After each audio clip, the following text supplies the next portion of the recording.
Les effets présents dans Illustrator CS6 vont vous permettre de remodeler les objets sans leur apporter de modifications permanentes aux formes géométriques sous-jacentes.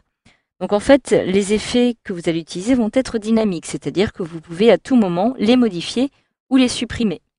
Donc admettons par exemple que je souhaite réaliser différents effets ici sur mon illustration. Donc évidemment, dans un premier temps, il me faut la sélectionner. Donc ici, à l'aide de l'outil flèche noire, je peux la sélectionner en cliquant dessus. Automatiquement, mon illustration va être sélectionnée. Alors je vais avoir ici, dans le panneau aspect, aussi la possibilité de sélectionner, d'appliquer ces effets uniquement sur cette partie du contour ou encore sur ce fond. Alors évidemment, le résultat ne sera pas le même. Donc si vous souhaitez appliquer tout votre effet sur toute votre illustration, il vous faut la sélectionner entièrement. Donc je la sélectionne comme ceci. Une fois que cela est fait, je vais maintenant pouvoir me rendre ici, toujours dans le panneau aspect, tout en bas, je vais avoir la possibilité d'ajouter un effet en cliquant ici sur FX. Lorsque je clique dessus, je vais avoir ici différents effets que vous allez pouvoir utiliser. Donc tous ces effets vont en fait être divisés en différentes catégories. Donc vous allez dans un premier temps retrouver ici la catégorie 3D. Vous allez ici retrouver toute la catégorie qui vont vous permettre d'appliquer des effets de transformation ou encore des effets plutôt artistiques. Et en dessous, vous allez retrouver maintenant les effets Photoshop, c'est-à-dire les effets que vous allez retrouver dans le logiciel Photoshop, mais que vous allez aussi pouvoir appliquer directement sur vos objets sous Illustrator. Donc nous allons maintenant nous centrer sur les effets qui apparaissent dans cette partie-ci. Donc je vais commencer par exemple par repérer les différents effets qui vont me permettre de réaliser des transformations de mon objet. Donc je vais commencer par me rendre ici dans Convertir en. Alors à l'aide de cette fonctionnalité, vous allez pouvoir convertir la forme de vos objets vectoriels en rectangle arrondi ou même en ellipse. Donc, admettons que je souhaite modifier par exemple mon étoile actuelle afin de la convertir en ellipse, il me suffit de cliquer ici. Alors automatiquement, je vais avoir ici le panneau options de forme qui va s'afficher avec, comme vous pouvez le voir, les options qui vont être appliquées, mais cette fois-ci uniquement au contour. Donc comme je vous l'avais dit tout à l'heure, malheureusement, j'ai sélectionné mon contour et donc toutes les transformations vont s'appliquer sur celui-ci et non sur l'intégralité de mon objet. Donc je clique sur Annuler et cette fois-ci, je vais cliquer sur Tracer. Maintenant, toutes les modifications que je vais appliquer vont s'appliquer uniquement sur celui-ci. Donc je retrouve Convertir en, je sélectionne ici par exemple Ellipse, et automatiquement j'ai mon étoile qui apparaît sous forme d'ellipse. Donc si vous souhaitez voir en temps réel, je vous conseille de cocher la petite case aperçue qui se trouve ici. Donc là, vous allez pouvoir spécifier les options de votre choix, comme la taille par exemple, et cliquer sur OK si vous souhaitez appliquer cette modification. Donc malgré tout, vous retrouvez ici votre tracé original. Il s'agit bien d'une étoile. Donc je clique sur CTRL Z pour annuler, à nouveau sur mon tracé, et je vais retrouver par la suite, en ce qui concerne les objets de transformation, je vais pouvoir ici retrouver distorsion et transformation. Donc à l'aide de ce petit menu déroulant, je vais pouvoir décider de réaliser par exemple une distorsion manuelle.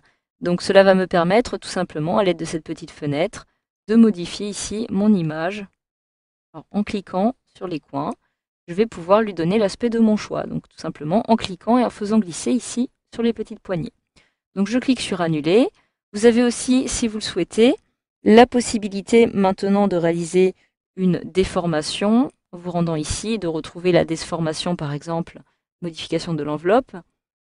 Toujours dans Distorsion et Transformation, vous avez aussi la possibilité de réaliser une torsion.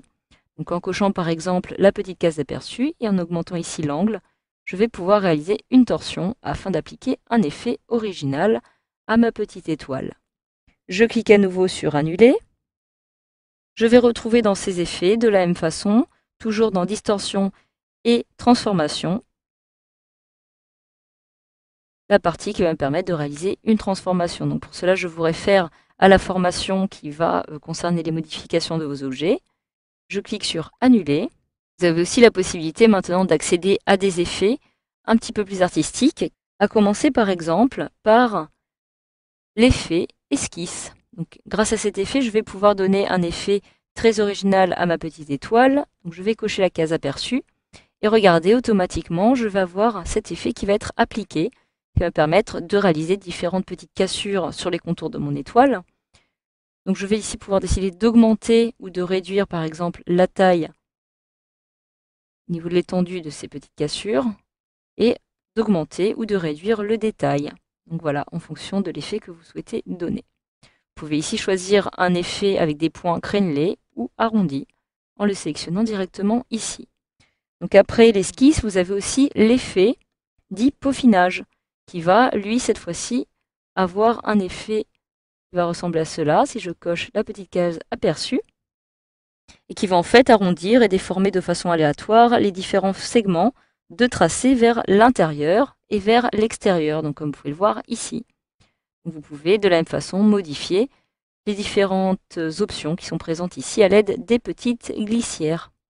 Donc si je clique à nouveau sur annuler, je vais maintenant pouvoir accéder au dernier effet qui je trouve très intéressant. Il s'agit de l'effet zigzag. Donc lorsque je clique ici, je vais pouvoir de la même façon décider de transformer des segments de tracé d'un objet de façon à donner un aspect crénelé ou esquissé uniforme.